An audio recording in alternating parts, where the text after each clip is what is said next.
Some evil bursts through the gates and slaughters the innocent. Some evil sits across the table from you with a smile. Beowulf faced both, so he's got some really good lessons for us to follow so that we can learn how to face both, but more importantly, how to prepare our kids to face both. Because let's face it, the world is not all sunshine and roses. Let's get into it with Beowulf. Welcome to Imago Dad. So it's tempting for us to think in our relatively safe Western societies, especially, that the former doesn't really exist. It's something out there. It can't happen here. We're going to get into that. Maybe even it's not real. People aren't really that bad. It's equally tempting for us to consider the second option and think of it as a bigger threat because we already feel safe. So this new threat to our ego from the political or from the psychological or from the social threat, the social evil, feels just as important, if not more threatening. Discernment is definitely required on this one, and we've lost it. Let's be honest. The first type, the Grendel type, the evil that is vicious and brutal, is the first one that everybody thinks of when we talk about Beowulf. It's the main plot of the storyline. The bulk of the story is him going to fight this monster that is brutally, savagely killing men every night and eating them for 12 years. Grendel, maybe outside of my Blurry Creatures or Haunted Cosmos fans that might be seeing this, Grendel is probably a symbol for that type of brutality in man because it exists. People can be that brutal. We're going to get into that a little bit too. But the poem presents it as him being part of the race of Cain, part of this, it's extra biblical, but this idea that there's monsters that came from Cain and from his line because of his sin. So yeah, it's not really biblical. It gets a little bit weird in there, but it at least affirms he is evil. He is from that original sin of murder that is just wrong and evil. It's the worst of humankind, even if it's also maybe not completely humankind. So him being presented as this ogre thing is a big part of this. Specifically, the poem says he is an enemy of God. He is angry at goodness itself. He is tortured every night when he hears the harps and he hears the lyres playing and he hears the song and the laughter and the revelry of men celebrating their good fortune. And that joy causes him pain. So he is an enemy of all things good, which is part of what makes him so monstrous. It's not just that he's bad, he does bad things, he hurts people. It's that he hates what is good. So he is the embodiment of this monstrous evil. He can't be reasoned with. He can only be stopped. And Tolkien gets into this in his translation about how seriously this threat is just, you can't barter with it, you can't bribe it, you can't reason with it, you just got to stop it. And so with that type of evil, you need the hero. You need that forceful masculine hero, the superhero type, who just comes in and pummels it. Force is really the only answer. And if you don't have the force, you run and hide. Just like everybody under Hrothgar did for 12 years.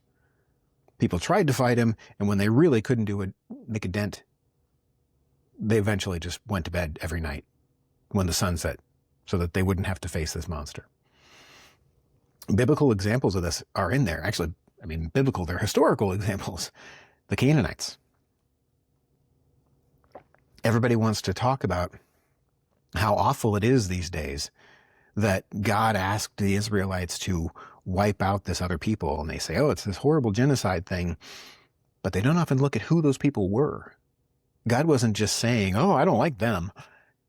They committed atrocities and brutality against everybody around them. They sacrificed their own children to their idol worship. This is horrible stuff. And it doesn't end up in the biblical narrative, but that's the reality of it from what we find from archaeology. The Amalekites were very similar. The Amalekites and the giants, I think some of them are thought to be cannibals in the narrative, although it's not completely explicit, but there's definitely this freakish, monstrous activity that's surrounded with their cult worship that makes them just brutal, nasty people, let alone they're human traffickers in the story of David. There are these nations and groups that are so barbaric in Scripture that they seem inhuman. Go read some of the prophets, where it talks about what these people would do when they were besieging a city. And it is horrific.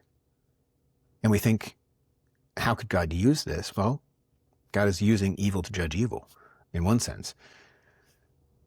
He uses us sometimes to judge each other, or uses our nations at least to do so. At least he did.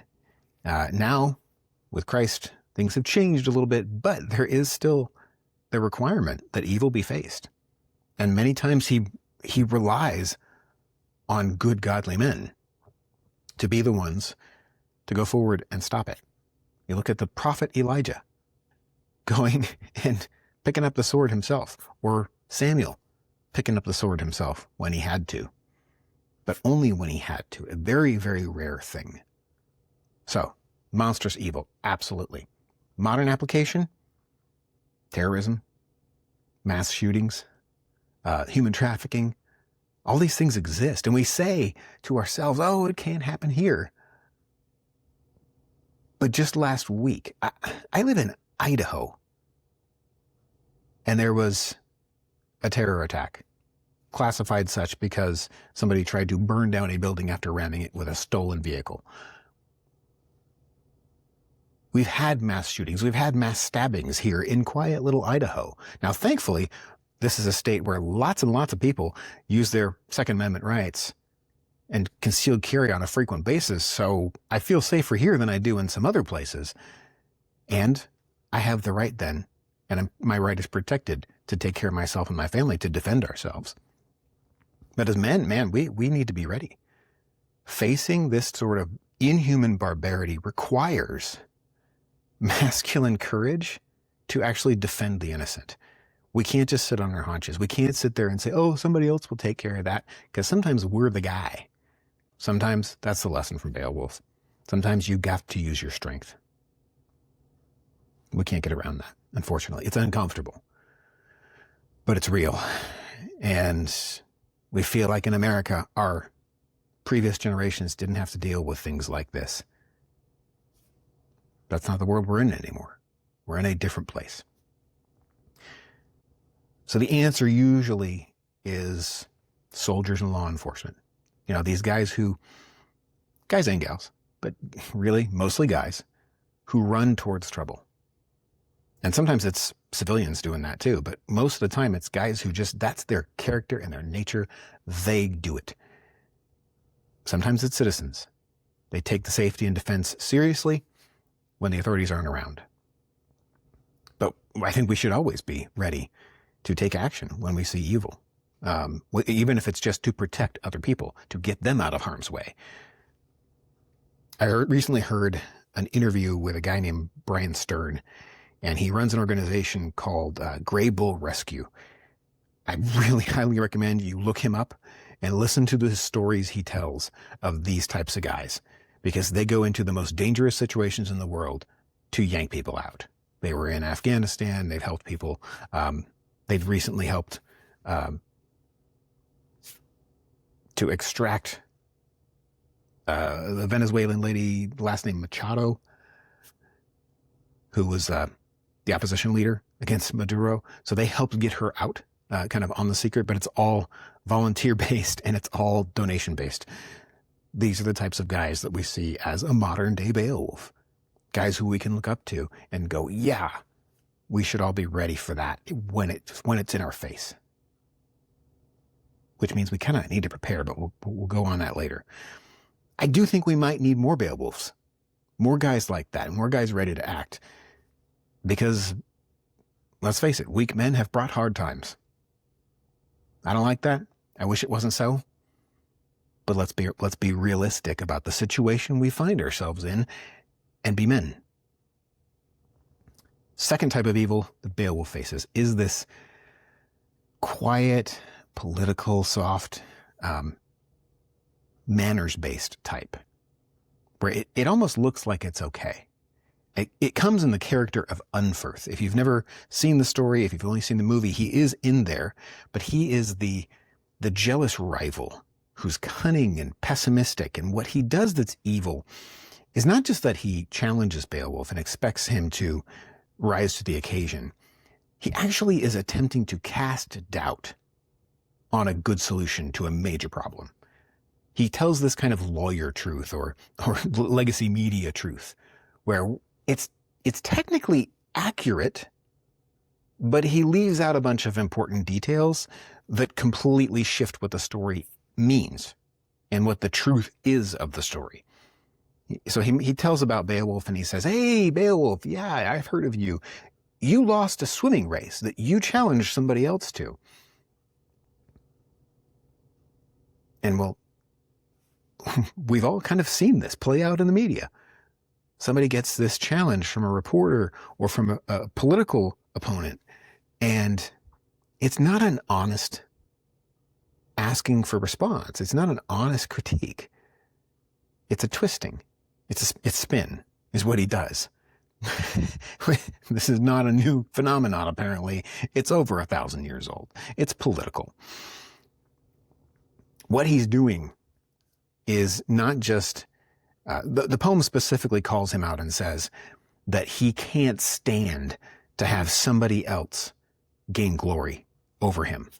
He just, that irks him to see somebody else be successful and to make the win, and then they get praised and they get the gold and the reward. He can't stand that. And so he has to, in his jealousy, attack and try and demean and put down the guy who's actually there to solve the problem that nobody else has been able to solve.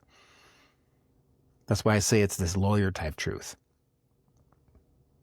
At best, he is being jealous and petty and just trying to get out for himself. At worst, he's being something like Grendel's lobbyist.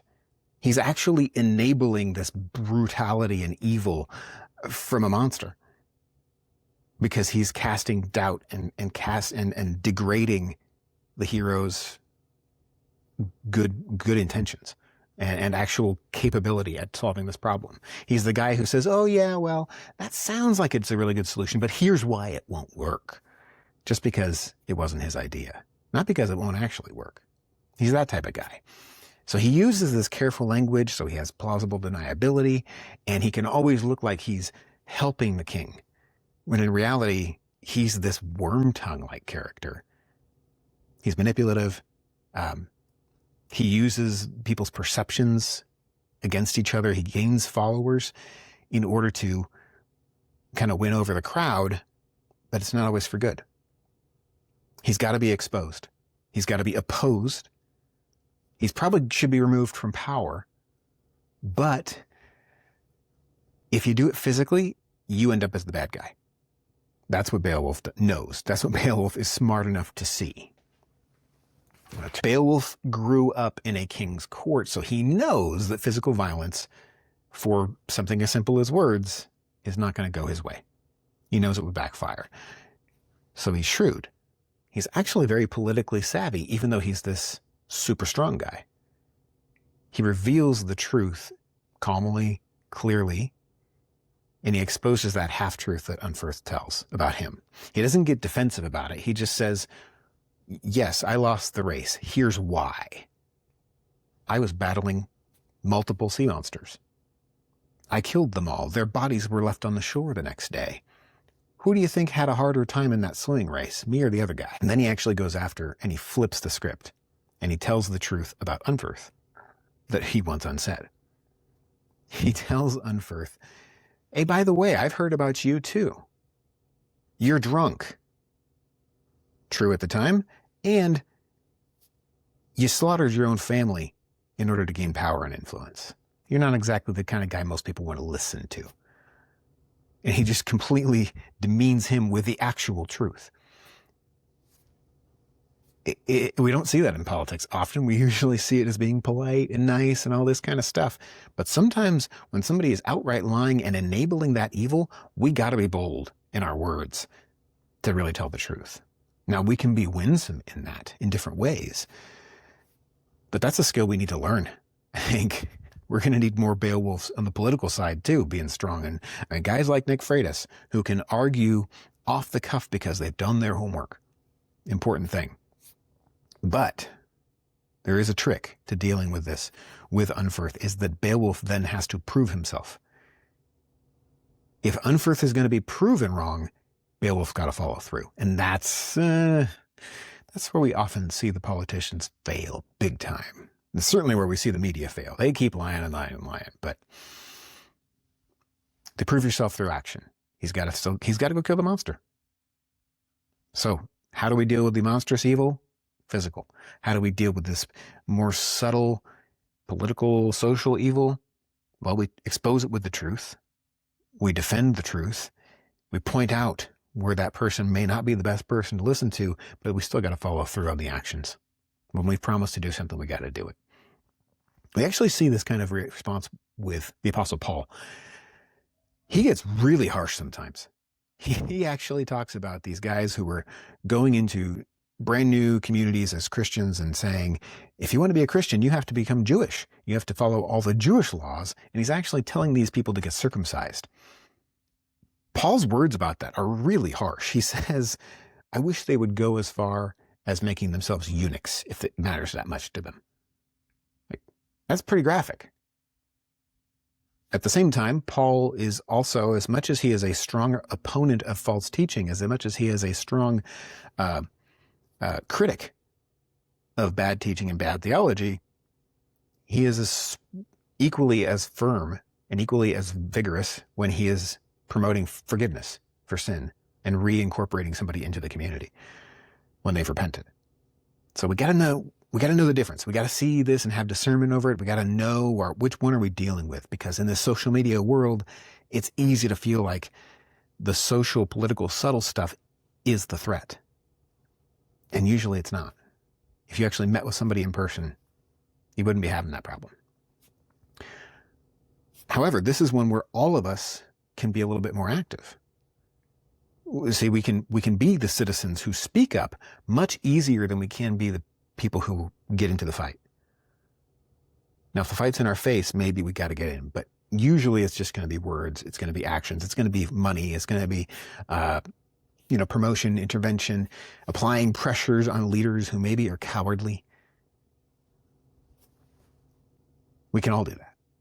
We can all be that sort of Beowulf, but Beowulf does both sides of this. And I think we need to be men who are ready for both. We need to be capable of, yes, physical defense and strength, but also capable of verbally defending, promoting what's good and true. Here's an application for fathers. When do we reveal the evils of the world to our kids? That's a tough question. That's a very personal question for your worldview, your beliefs. How early do you start to introduce this wickedness? Because it's coming. And we're always second guessing when we do want to be good Christian dads. We're always second guessing. Is it too early? Because when is it going to come from the outside? And the answer is you don't know.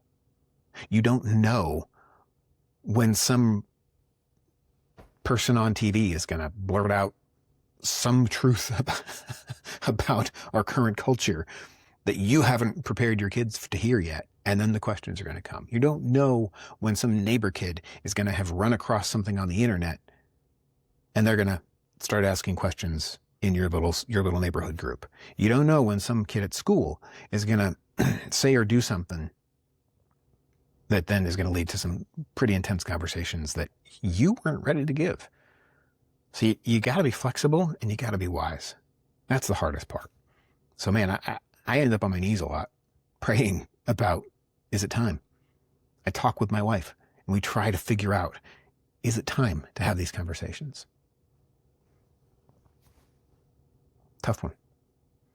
I think what we can do is we can lay a firm and solid foundation very young and very early by teaching what's good, teaching what's true, teaching what's right and beautiful. Show them the real thing through scripture, through great classic stories, through stories you might make up with each other, conversations you have, the way that you treat each other and your family, all of those things lay this firm foundation so that the kids know this is the truth. This is the true and good. And then as they start to grow up, as they start to potentially be exposed to these things, then we can start to prepare them for the reality of both types of evil. Hey, Dad loves you. I love to wrestle with you. I love to get tough and everything else. Not everybody's going to be like that. There might even be some people out there who are dangerous.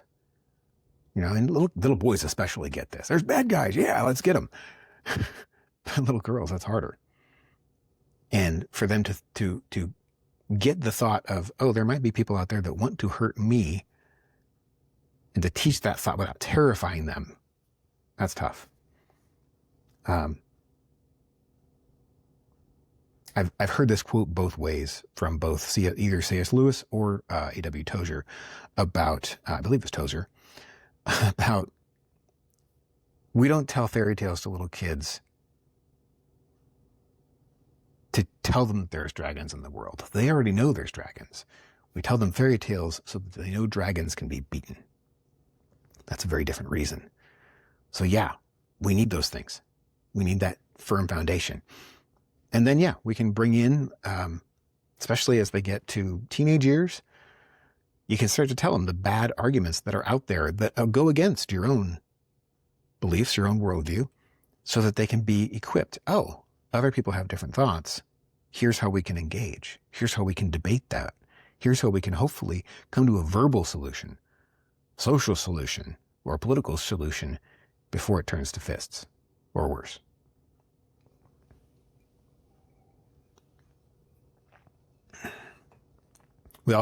We should be physically capable. I know the dad bod thing is a big joke. I know a lot of guys are strong in their youth and then they let it go. If you want to be healthy long term and help your kids, do your best to stay in shape. Dad bod is not inevitable if you are on top of yourself, but mostly just trying to stay strong, taking the time to learn some self-defense, even if it's firearms, if it's martial arts, if it's some form of basic self-defense. These things are important so that your family knows you'll be able to take care of situations, or at least give them time to escape while you deal with it, even if you get hurt. But they need to understand you're trying. And then as they grow, then you can help them learn those things when it's appropriate, when your family decides it's appropriate.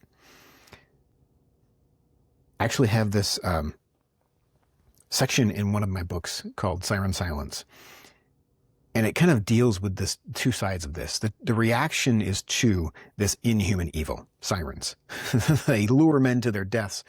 In the book, they lure men to their beach and then eat them.